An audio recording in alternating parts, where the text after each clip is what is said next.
பிரகாஷ். என் குடும்பத்தில் உள்ளவங்க என் மனைவி 2 குழந்தைங்க இருக்காங்க. பையன் வந்து பிகாம் படிச்சுட்டு சும்மா இருக்கான். மாற்றுத்திறனாளியாங்கிறனால வேலைக்கு போக முடியாமல் வீட்டில் சும்மா இருக்கான். பொண்ணு வந்து பிஎஸ்சி கம்ப்யூட்டர் சயின்ஸ் படிச்சுட்டு வேலைக்கு முயற்சி பண்ணிட்டுருக்காரு. என் கூட பிறந்தவங்க 2 அண்ணங்க 2 அக்கா இருக்காங்க. எல்லாம் அவங்கவுங்க குடும்பமாக தனித்தனியாக இருக்காங்க. பூர்வீக சொத்து என் வீடு இங்கே இருக்கிறதுனால அந்த வீட்டில் நான் இருக்கேன்.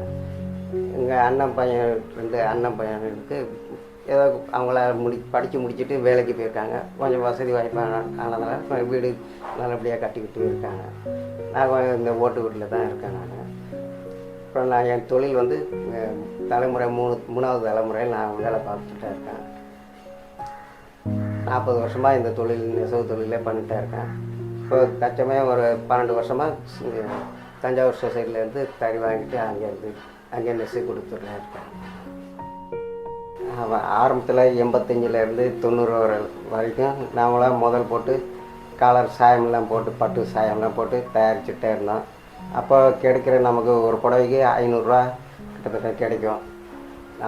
உடனே சேல்ஸ் ஆகிடும், நமக்கு கிடைக்கும் அவ்வளோவா. அப்புறமா கொஞ்சம் கொஞ்சம் கம்மி ஆகிட்டே இருந்தது.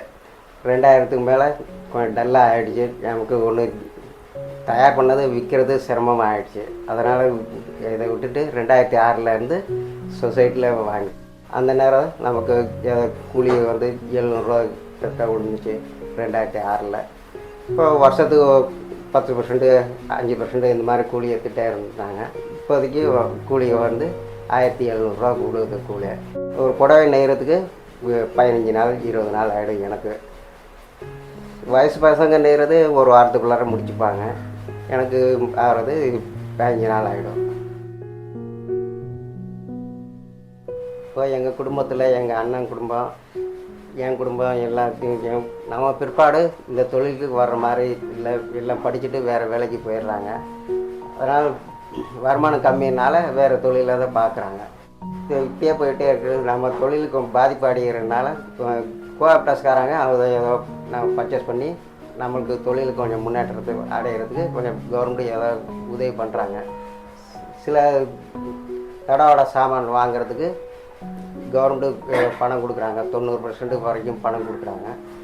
நாம் மிச்சம் 10% போட்டு நாம் வாங்கிக்கிறோம்.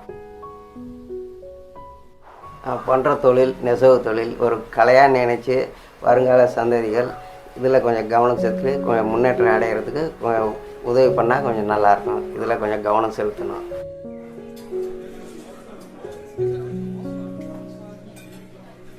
ஒரு நெசவாளர் செய்கிற ஹேண்ட்லூம் டெக்ஸ்டைலுக்கும் ஒரு மிஷினில் செய்கிற டெக்ஸ்டைலுக்கும் நம்ம ஈக்குவல் இம்பார்ட்டன்ஸ் தரதில்லை. மிஷினில் செய்கிறதுனா ஈஸியாக முடிஞ்சிடும், 10 ஒரு ஹாஃப் அன் ஹவர்லையோ. ஆனால் ஒரு ஹேண்ட்லூம் டெக்ஸ்டைல்னால் it takes days together. And this video really brings out why we shouldn't take such things for granted and why we should really take the time to see why certain fabrics have more stories to tell than others. இந்த video பார்க்கும்போது கோஆப்டெக்ஸோட take பார்த்தேன். அதாவது viewer information, அந்த ஃபோட்டோலாம் அந்த டேக்ல இருந்துச்சு. Actually நல்ல concept அது. எப்படின்னா இப்போ நம்ம ஒரு பொருள் வாங்குறோம்னா அது யார் பண்ணா அப்படின்ற ஒரிஜினாலிட்டி, அந்த வீவருக்கு ஒரு கிரெடிட், நமக்கு ஒரு முகத்தை வச்சு இந்த ஸ்மைல் வந்து ஒரு நல்ல விஷயமா எனக்கு தோணுச்சு.